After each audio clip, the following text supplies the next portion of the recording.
Hello everyone, this is CyberEric with another gameplay review. This is for Metal Gear Solid Delta Snake Eater, the remake to the 2004 Metal Gear Solid 3 Snake Eater. This is very close to the original game, and I'll go over some of the tutorials, gameplay aspects, etc. etc. Here we start with the main menu, where I'm basically selecting the new game, and I like to do my videos where I'll show you the moment-to-moment gameplay as much as I can to give you a flow of how the gameplay actually works moment-to-moment basis.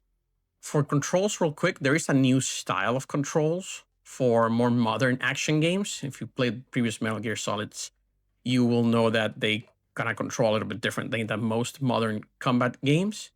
This new style at least gets it closer to it. There's different difficulty options. Feel free to pick whatever you feel fits your needs. But before I go on, I wanted to also mention to please like and subscribe. It really helps the channel out. And with that, we'll be going back to the main video.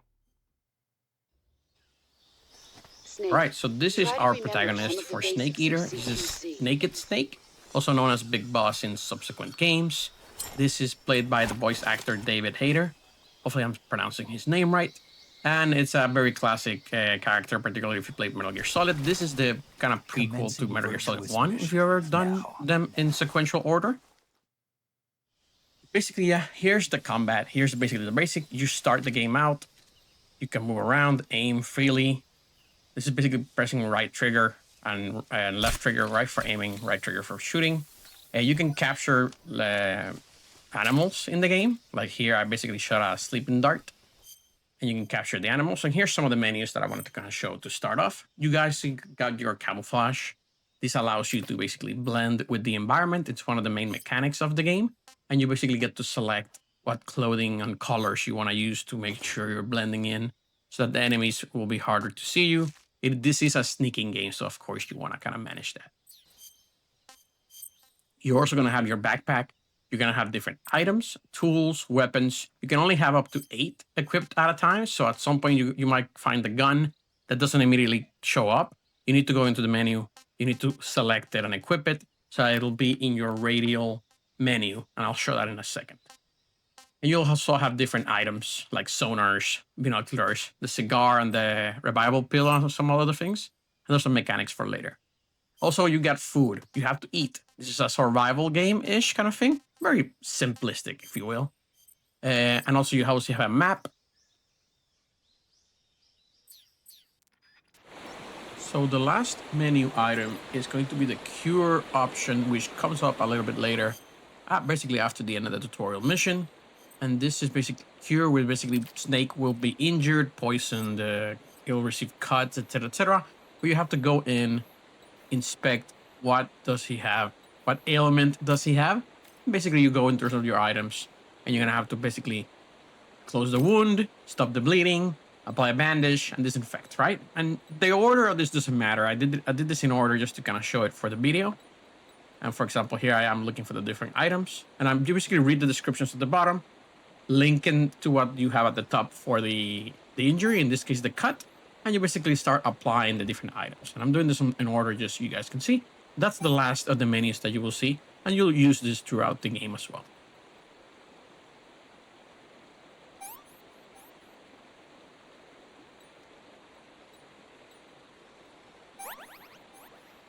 So next is a quick look at the basic movement and aiming for the game. Here's me running around, showing you that you can actually switch to first person and move around, but you're going to move around extremely slow in first person. But you can run around, you can aim. It is probably the preferred method for aiming some of the shots that you're going to be playing throughout the game. But you can play this but mostly in third person. Again, first person, you will use it for aiming and shooting, not for actual movement. You're basically going to be running around in third person. You're going to be hiding. You also have your codec, which you can use to call for different support and to save your game, which I am doing here just to kind of show it.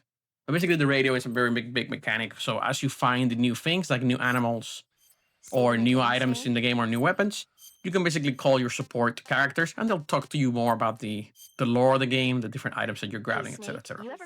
Oh, here's a very nice Godzilla calling. What is it? This is the first, when you call the medic, she'll talk to you about different movies, old movies in the past. And the first movie that she talks about is Godzilla, and I love Godzilla, so props to that. So here's some of the CQC combat animation, and I'll show later how it works with grabbing enemies.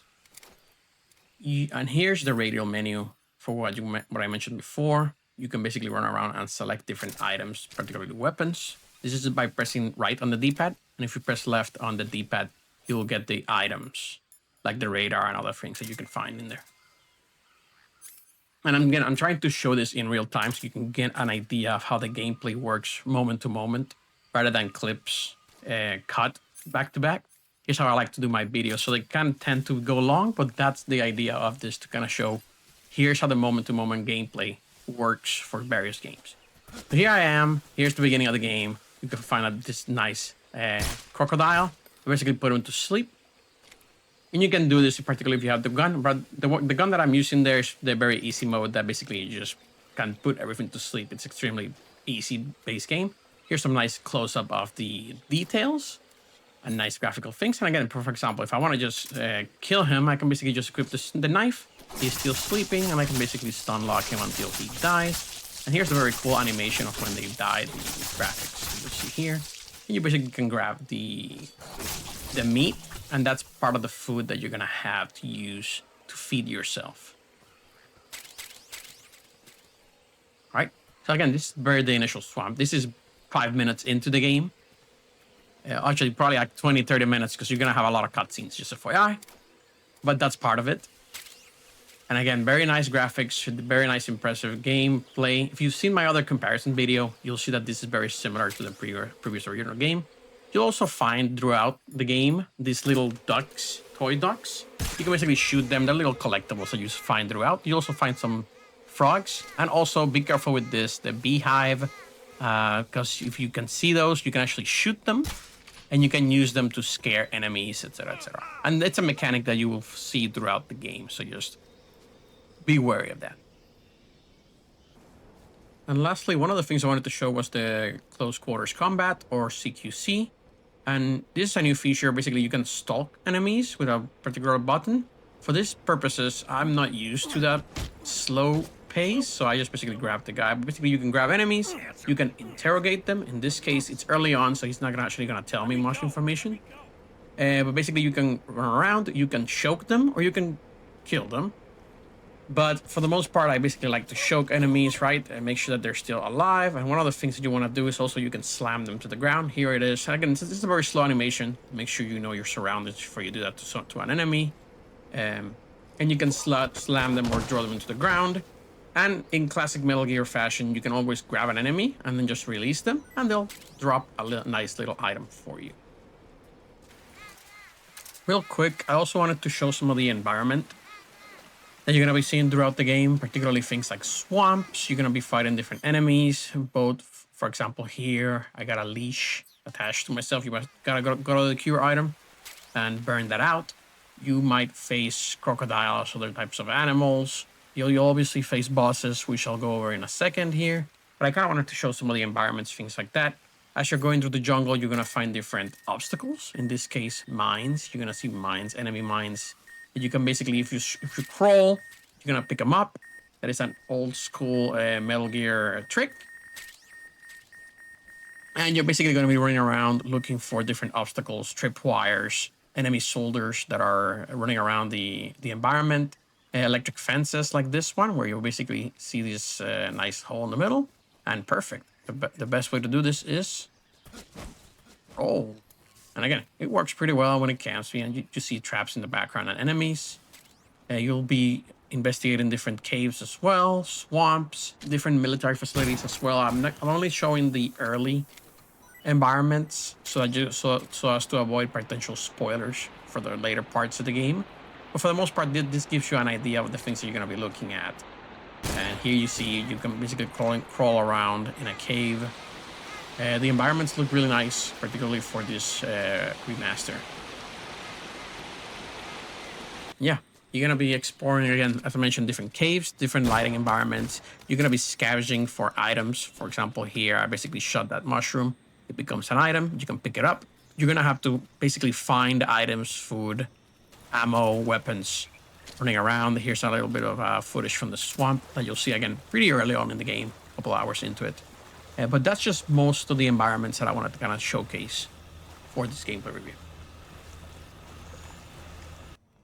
Of course, we cannot talk about Metal Gear Solid without boss battles.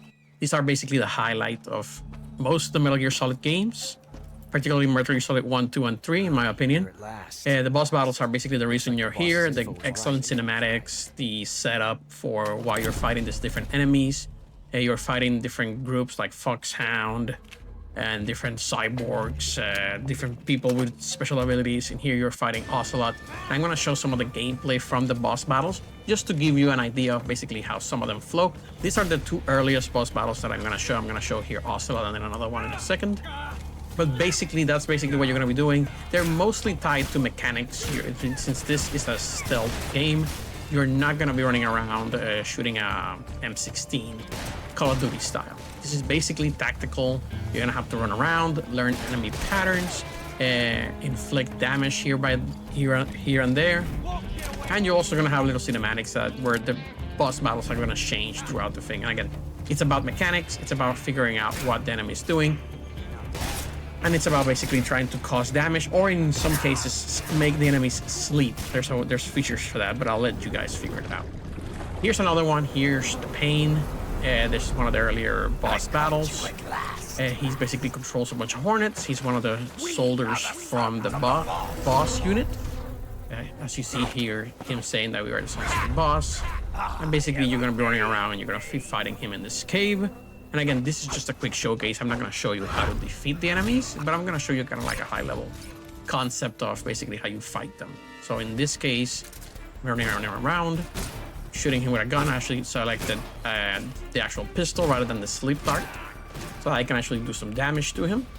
And he's gonna run around, cover himself in the beast. That's basically kind of like armor. And again, you can figure out how to kind of do the damage itself. He'll have different phases. For example, here, going under the water will actually help you escape his attacks. And again, I'm playing this on the easier difficulty just so that I can kind of record this with ease, etc., etc. That's gonna be some of the mechanics. For example, don't shoot underwater like I'm doing here. This is bad gaming in my part. The bullets are not getting through, but this is me literally testing, and this is my first playthrough of it, just because I'm like, yeah, I'm messing around. But yeah, this is some of the boss battles. There's a lot of other ones. You're going to love them. They're the best part of this game. If there's one reason to play Metal Gear Solid games, is it the boss battles. Yeah, you're gonna meet different characters, and particularly enemies, like these bosses that you're gonna see here. And this is a quick cinematics to kind of show some of the enemies that you will face. But yeah, this is the reason to play Metal Gear Solid. The boss battles are the best part of this gameplay series, in my opinion. So for my final impressions, yeah, this is basically Metal Gear Solid 3, improved in basically everywhere in terms of graphics, controls. It still plays very, very much like the old Metal Gear Solid 3, which is kind of good for veterans like me that are just so used to it that I basically second skin. You're running around, and it's like I remember playing it 20 years ago, or however long I played it the last time, when the last collection came out. Yeah, it's a good remaster, or remake, sorry, particularly 20 years later. But just FYI, at least when I'm playing it on PC, there were some technical issues. I'll show here in a second here some of the animations that just kind of glitched up for me. And I also had a lot of crashes on PC. So just FYI, I had like 2 or 3 crashes, particularly one per day, mostly on cinematics. So it really didn't affect the gameplay, but make sure you save often. But again, it's Metal Gear Solid 3. If you know what it is, if you're already a fan, you're good to go. Go get this. It's really great. If you're new to the series, potentially even better, but it's also a little bit lackluster as to like, it's the same game as it was 20 years ago. There's almost nothing new. It's really nice to play it with modern controls and some of the newer things that you have seen here, 3D, 4K, and all that kind of stuff. But for the most part, that is my gameplay review for Metal Gear Solid Delta. As always, please like and subscribe. It really helps the channel. And that is all for today.